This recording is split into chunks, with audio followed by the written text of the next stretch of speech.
Estamos de volta com mais um programa Sorrindo Mais e Melhor. Hoje nós vamos falar sobre um assunto que eu acho que é desconhecido da maioria dos telespectadores, a cirurgia ortognática. Tem um nome meio estranho, né? Talvez você nunca tenha ouvido falar, mas é uma coisa muito útil. E hoje nós trouxemos para falar a respeito o Dr. Daniel Zerbinati, que é uma pessoa super especial, particularmente especial para mim, porque eu adoro não só ele, mas a família. Ele tem um pai que é dentista que eu adoro, uma mãe que é uma fofa, assim, é uma família maravilhosa.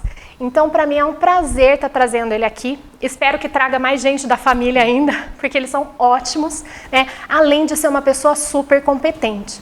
Então, gente, com vocês, Dr. Daniel Zerbinati. Aliás, Dr. Daniel, por favor, fale um pouquinho a respeito de você, da sua formação, se apresente. Ok, obrigado, Carla. Obrigado pelo convite. Sinto honrado de poder participar aqui com você. Parabéns pelo programa. Tem sido um sucesso, tenho acompanhado aí as outras edições. Muito bom. Parabéns mesmo pela atitude. E, bom, vim falar sobre cirurgia ortognática, né? Então, antes um pouquinho da minha formação. Eu sou, então, um cirurgião dentista. Eu sou formado pela Unesp de São José dos Campos, em 2005. Aí, para fazer a bucomaxilo, eu fiz a residência hospitalar, uma residência médica, um curso de 3 anos para preparação para se formar um especialista em cirurgia bucomaxilofacial. Depois eu ainda fiz a especialidade em disfunção temporomandibular e dor orofacial e implantodontia seguinte. São as 3 especialidades que eu fiz depois. Gosta de estudar, né? É necessário. Não tem como. Hoje em dia a odontologia não dá para ser amador, né? Sim, e essas áreas para mim assim complementam bastante. Não tem como eu pensar em uma cirurgia do porte de uma cirurgia ortognática sem entender das articulações temporomandibulares. Então elas se complementam, né? E tenho como atuação profissional basicamente essas 3 áreas, né? Eu tenho uma clínica de prática cirúrgica, tenho um consultório, uma clínica de cirurgias orais, desde as cirurgias orais de dentes do siso, cistos da cavidade oral, cirurgias ambulatoriais e tratamentos ambulatoriais das disfunções temporomandibulares e os tratamentos cirúrgicos hospitalares, né? Faço parte de uma equipe que atuamos em alguns hospitais aqui da região e desenvolvemos a parte cirúrgica nesses hospitais. Aqui na cidade de Valinhos vocês atendem também? Atendemos Valinhos, a Santa Casa de Valinhos, Hospital Galileu em Valinhos, damos um suporte para a UPA também. E Campinas, Hospital Casa de Saúde de Campinas, e agora bastante no Hospital da Unimed Campinas. A Unimed agora está com o hospital, que ela reformou o antigo hospital, acho que era o Álvaro Ribeiro, agora o Hospital Novo da Unimed. Então a gente tem feito bastante cirurgia nesse hospital da Unimed.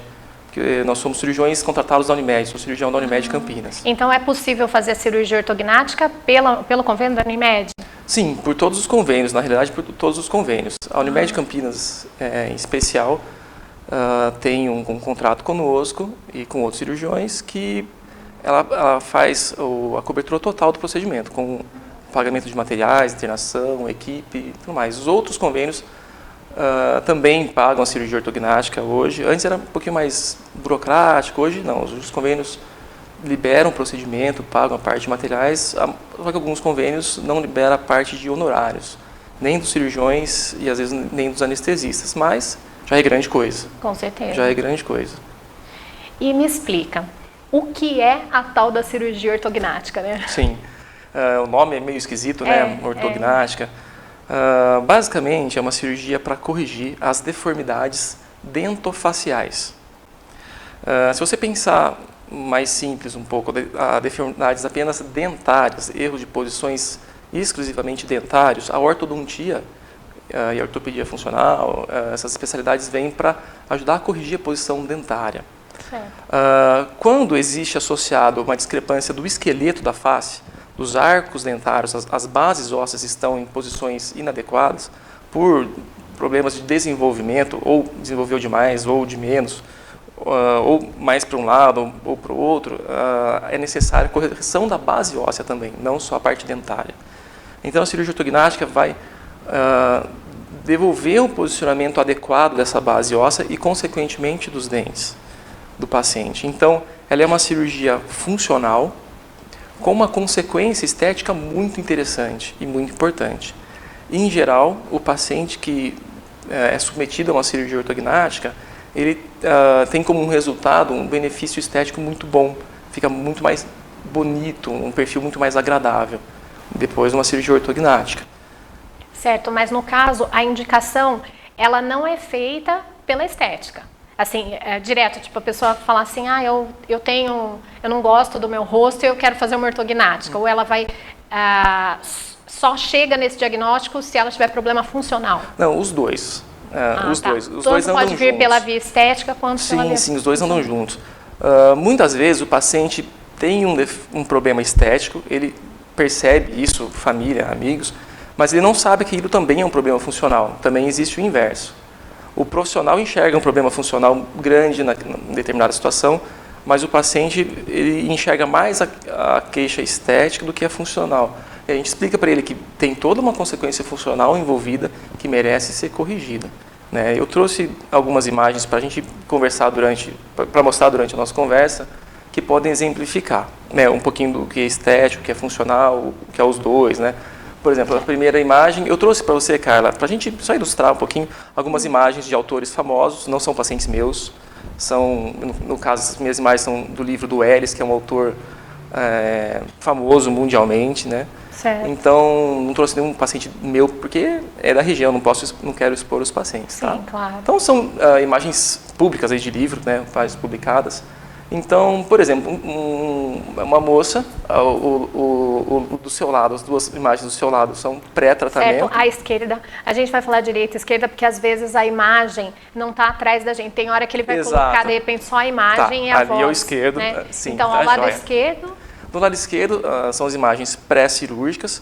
Então, a paciente fez um preparo ortodôntico, isso é uma coisa que depois eu preciso explicar um pouquinho melhor. A grande maioria das vezes, eles precisam passar pelo preparo ortodôntico antes da cirurgia, certo. Que é posicionar os dentes de acordo com a melhor posição em relação às suas bases ósseas. Isso, com certa frequência, torna-se o paciente com uma discrepância até um pouco maior pré-cirúrgico. É gozado isso. O paciente fala, nossa, doutor, mas eu estou perto de operar e está ficando mais estranho. Sim, porque existe uma compensação natural da inclinação dos dentes, até pela posição de lábio, língua, ou fez algum tratamento prévio compensatório, que deixa a discrepância dentária mais atenuada. Pré-cirúrgico, a gente tem que posicionar os dentes em relação às bases ósseas, isso com uma certa frequência deixa os dentes mais discrepantes, a diferença de posição dos dentes. Para na cirurgia, a gente encaixar ele.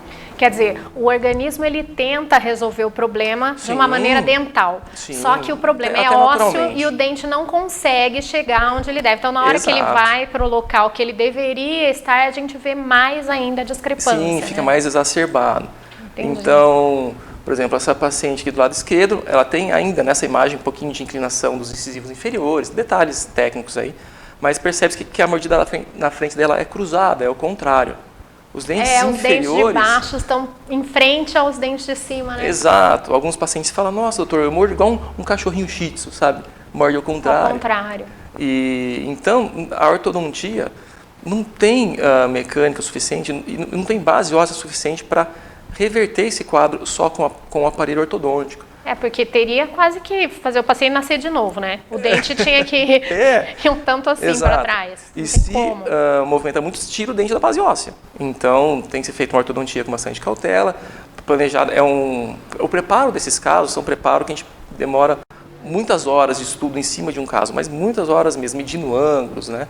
Então, é feita uma inclinação adequada e na cirurgia é movimentada as bases ósseas. Então, a gente solta as bases ósseas, é feito com recortes ósseos, osteotomias, e a gente encaixa os arcos dentários, tá?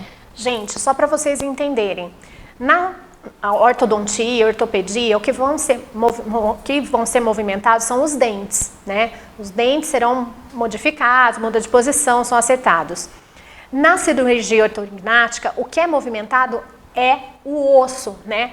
A maxila e a mandíbula. Os ossos são movimentados, porque a discrepância é tão grande que não dá simplesmente pegando o dente e pondo para frente ou para trás, não dá para resolver. Então precisa pegar esta parte e elas vão ser movimentadas de uma maneira que consiga resolver o problema.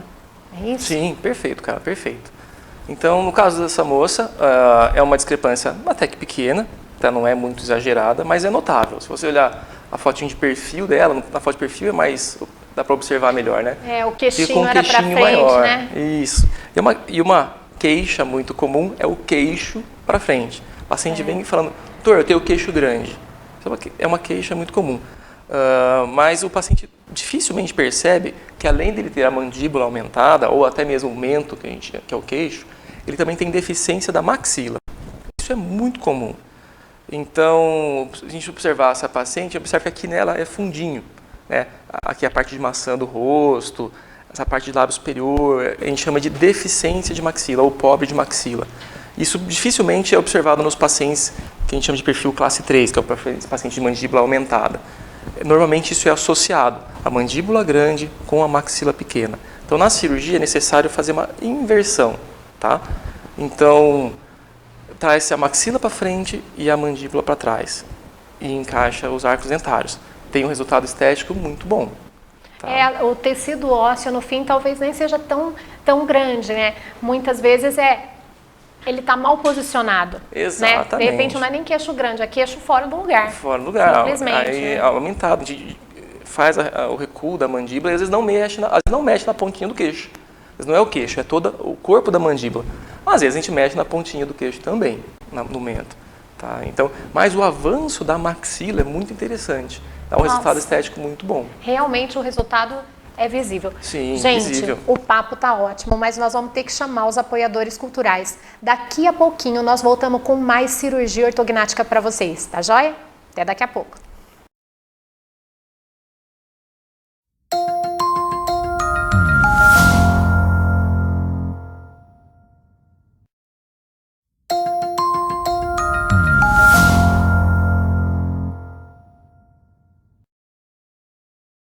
Oi, estamos de volta para a segunda parte do nosso programa Sorrindo Mais e Melhor. E o Dr. Daniel Zerbinati vai continuar falando para nós um pouquinho a respeito de cirurgias ortognáticas. Dr. Daniel? Obrigado, Carla. Então, a gente falou sobre um caso que a gente chama de deficiência de classe 3, deformidade de classe 3. Eu queria mostrar mais alguns exemplos, tá? Por favor. Certo. Esse é uma situação contrária. Ao contrário, né? Tá? Totalmente ao contrário. Paciente que tem queixinho pequeno. O paciente fala, doutor, eu não tenho queixo. Tem. Ele está menos desenvolvido. A gente precisa melhorar o posicionamento desse terço inferior aqui da mandíbula e, consequentemente, também a parte dentária. Então, eu sou uma paciente que passou pela cirurgia ortognática, fez arco superior, inferior e mento. Tá? É uma sequência muito comum a gente trabalhar maxila, mandíbula e mento, tá? Com esse resultado estético excelente, a satisfação do paciente no pós-operatório. Nossa, é outra pessoa, né? É outra pessoa, é outra pessoa. Outra pessoa. Ela também começou com tratamento ortodôntico, né? Depois, são duas cirurgias? Não, de uma vez só. Tudo ao mesmo tempo? Ao mesmo tempo, a gente faz ao mesmo tempo. Tá? Então ele passa por um período de preparo ortodôntico e na cirurgia faz tudo de uma vez. E aí nasce de novo mesmo. Tem um ótimo resultado, em um pouco tempo de pós-operatório, um bom resultado. Muito então a satisfação do paciente é fantástica. A autoestima do paciente muda muito. Né? Eu recebi paciente há pouco tempo no consultório que falou, poxa doutor, pela primeira vez na minha vida, com um mês de pós-operatório, pela primeira vez na minha vida eu consigo tirar uma selfie tranquila e gosto da minha foto. Não preciso ficar inclinando o rosto, escolhendo uma posição que esconda o meu queixo, que não aparece, sabe? Fica livre, o perfil psicológico do paciente, demais, comportamento social do paciente muda demais, a autoconfiança. Gente, isso que é sorrir mais e melhor, hein? Você imagina a diferença. Eu tenho uma paciente, final da adolescência, que eu fiz uma cirurgia com uma discrepância grande de mandíbula, grande. E operamos com final de 17 anos, por aí. Era uma menina muito introvertida, muito quietinha. Normalmente esses pacientes são mais quietinhos, né? Não gostam de aparecer muito. Poxa, pouco tempo de pós-operatório, super desenvolta, melhorou na escola, fez mais amigos, arruma namorado. Já virou blogueira, né? Responde pra mãe, fala, olha, agora pra parar, sabe? Porque bacana. Muda muito o perfil do paciente. Pode passar mais um pra gente, por favor? Essa é uma outra queixa muito comum, paciente que mostra muito gengiva. Você que é periodontista, sim, você deve receber bastante pacientes que têm sorriso gengival. existe um limite ali do que é gengiva em cima da coroa dentária, que você pode, como periodontista, fazer um aumento de coroa, fazer um aumento de coroa, resolver isso super bem com a periodontia, ou quando é um excesso de osso da maxila. A maxila tem uma dimensão aumentada. Você não vai conseguir fazer um aumento de coroa até ficar um dente desse tamanho. É isso que eu ia falar, vai ficar um dente vai ficar um coelho, né? Então, a cirurgia proposta é o reposicionamento superior da maxila, a impacção da maxila. Também é uma cirurgia óssea que eleva todo o arco dentário todo. Então, aí você devolve o sorriso para uma linha adequada, ali no limite do lábio superior. Fica um sorriso muito mais harmônico. Muito legal. Tá, isso tem bastante, chega bastante. Bacana, né? Faz mais um pra gente, por favor. Aqui é mais um exemplo de sorriso gengival. Tá? Mostra muita gengiva, então é um paciente que evita sorrir. É um paciente que você pega fotografias de diversos momentos do paciente, está sempre sério. É aquele sorrisinho só de boca, né? Depois que você devolve a posição correta, vira um paciente sorridente, feliz da vida. Ai, que demais. Pode mais um, por favor. Um perfil reto, pacientes que queixam-se do perfil. É um perfil muito convexo, dá para deixar o perfil mais reto. Aí se torna uma cirurgia, uma mordida mais aberta, então diminui um pouquinho o terço inferior. Dentro dos padrões que a gente considera estético, existe um padrão estético do que é bonito. A gente tenta sempre colocar esse paciente no mais estético e simétrico possível. De uma forma que a pessoa fique satisfeita, né? Exato. Porque também o padrão estético é uma coisa muito pessoal. Às vezes você tem um queixo menor ou maior e você acha que está ótimo desse jeito, está super identificado, né? Mas, de repente, você não está satisfeito, eu falo, tem que ser feliz, né? Exato, é uma coisa que na entrevista com o paciente eu não posso induzi-lo a achar que aquilo é um problema. Claro. Eu tenho que deixar a subjetividade dele me dizer o que ele acha que é um problema, o que não é. Eu tenho que ficar... Porque tem muita herança familiar. Né? Uma vez eu operei um garoto que tinha alguns probleminhas estéticos, né? Tinha que fazer a cirurgia funcional. Eu já queria arrumar mais algumas coisinhas. Numa consulta pré-cirúrgica, veio o pai e o irmão, tudo igualzinho. Eu olhei e falei, eu não posso modificar esse cara. Se você falar isso aí, você acaba com a pessoa, e aí eu comecei até para tentar sentir a marca familiar. Ele falou, não, doutor, não, quanto a isso está tudo bem, eu gosto assim, ó, meu pai assim, meu irmão assim. Pronto. Eu não posso deixar os pacientes do jeito que eu quero. Não, isso é uma conversa, por isso são um longo tempo de trabalho para a gente chegar no resultado final e entender os desejos dos pacientes. Pode mais um, por favor. Essa é uma paciente com terço diminuído, né? Fica com o queixinho até para frente um pouquinho, fica com uma dobrinha no lábio inferior, terço muito diminuído. O paciente às vezes sorri, não mostra dente. É uma outra queixa desses pacientes. Doutor, eu não mostro dente, parece que eu sou banguela. Sorri, o sorriso acaba ficando baixo. Então, a gente consegue aumentar isso, aumenta a distância do mento, faz uma osteotomia do mento, dobra ele um pouquinho para baixo e aumenta o terço inferior, deixa um perfil mais reto, bonito. Então, consequências estéticas, tá? Pode mais um, por favor. Bom, agora a gente viu bastante coisa aí, nossa, muito bacana. E o pós-operatório disso aí? É que o paciente mais pergunta. Como é que é a cirurgia? Aliás, a gente já falou, né? Tem que mexer com mandíbula, com maxila, corta tudo, muda de posição. E aí, depois? O paciente sempre vem com um pouco de receio. Poxa, doutor, mas como que é, né? Corta por fora, corta por dentro, fica muito inchado. Bom, hoje temos a tendência de fazer todas as incisões, os acessos, tudo intraoral, tudo por dentro da boca. Então não fica nenhum corte externo. Nenhum corte externo. Existem técnicas que fazem uma perfuraçãozinha que eu não utilizo, mas é uma técnica de pôr uns parafusos mais aqui para o fundo. Então é tudo corte por dentro da boca, então não fica cicatriz no rosto do paciente. Obviamente o paciente fica inchado no pós-operatório, é um procedimento cirúrgico. Hoje temos técnicas, cada vez vai modernizando mais, temos aparelhos novos para osteotomias para os cortes ósseos. Hoje a gente usa equipamentos ultrassônicos, que é o piezoelétrico. Então, com esse equipamento a gente tem uma precisão melhor de corte, com menor edema, né, tem uma série de benefícios, então os pacientes não ficam mais tão inchados quanto antes. Outra dúvida muito comum, vou ficar com a boca amarrada? Porque antes tinha isso, né? Tinha muito. O bloqueio maxilomandibular era feito às vezes por 40 dias. Canudinho pelo meio do ferrinho, né? E amarrava com fios de aço, né?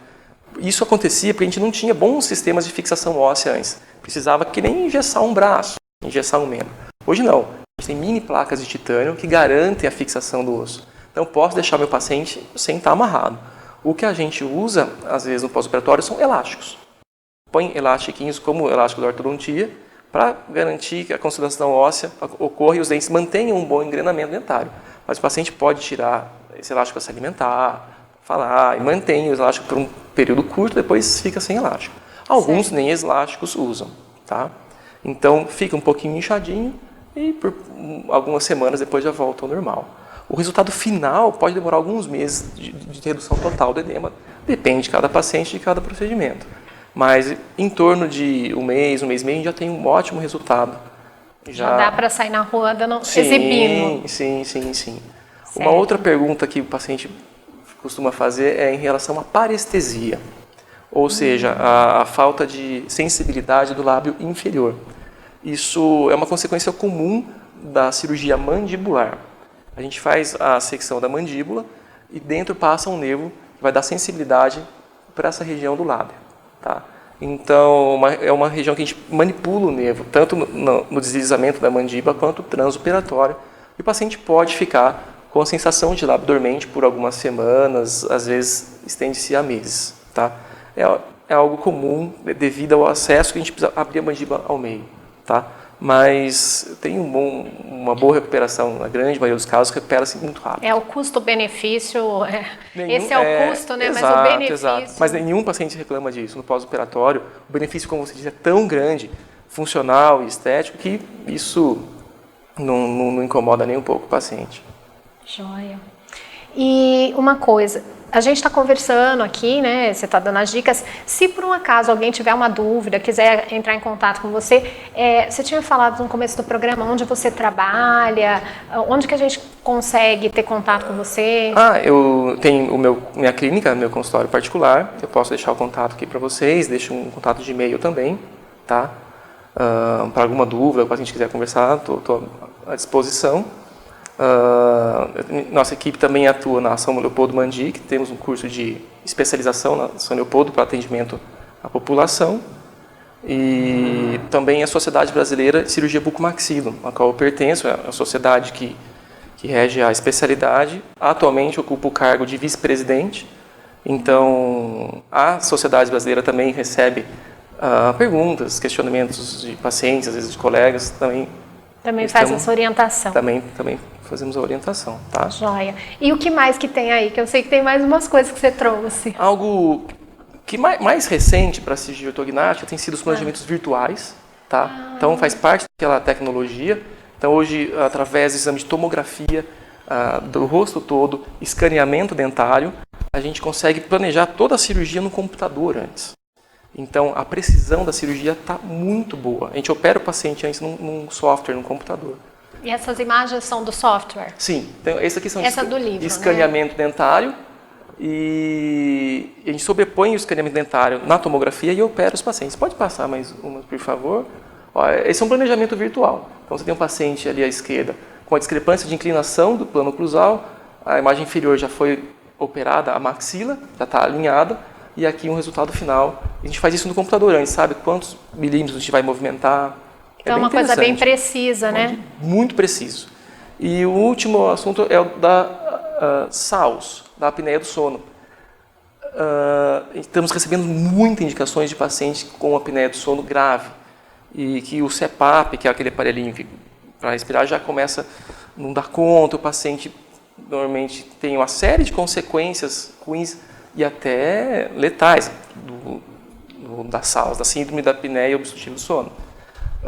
O avanço bimaxilar promove o aumento das vias aéreas. Então o paciente tem uma permeabilidade da via aérea muito boa e volta a respirar bem, ou melhora consideravelmente a síndrome da apneia do paciente. Então quer dizer que a ortognática também é uma indicação para a apneia do sono. Exato, não deixa de ser funcional dos dentes, mas funcional para a respiração. Bom, essa apneia do sono, gente, ainda vai ser tema de um programa. Essa parte de ronco e apneia, nós ainda vamos conversar mais, mas é bom saber que tem aí uma solução cirúrgica também. Bom, gente, eu acho que o papo foi super bacana, acho que rendeu, né? E se vocês tiverem alguma dúvida, vocês já viram, né? Tem o contato do Dr. Daniel, que foi passado na tela. E eu agradeço muito aí vocês estarem assistindo o programa, espero que realmente aproveitem. Não se esqueçam que eu estou colhendo aquelas perguntas, né, que vocês estão mandando para poder gerar mais pauta para os programas. E aquela perguntinha que eu tenho feito para vocês: o que faz você sorrir? Eu estou anotando, gente, tá vindo um monte de ideia muito legal para os próximos programas. Fiquem de olho e estou aí no aguardo. Até a próxima semana. Abração!